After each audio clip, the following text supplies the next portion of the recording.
ஆ, ஆ, இப்பவே இந்த நிமிஷமே என் ஆத்மாவை உன் காலடியில சமர்ப்பிக்கிறதா நான் முடிவு பண்ணிட்டேன். ஆ, ஆ, ஆ.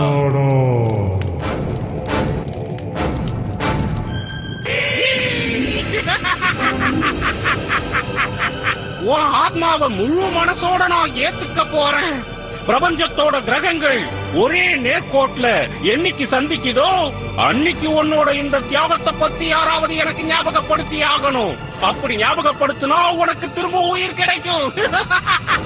அதுக்கப்புறம் உன்னை உலகத்துல இருக்கிற எந்த சக்தியாலையும் வெல்லவே முடியாது.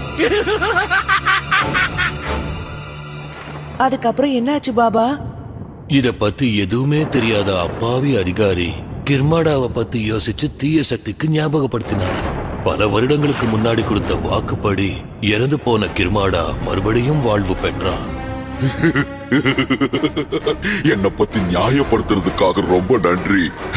நான் என் கத்திய உன் மேல சோதிச்சு பார்க்கட்டுமா?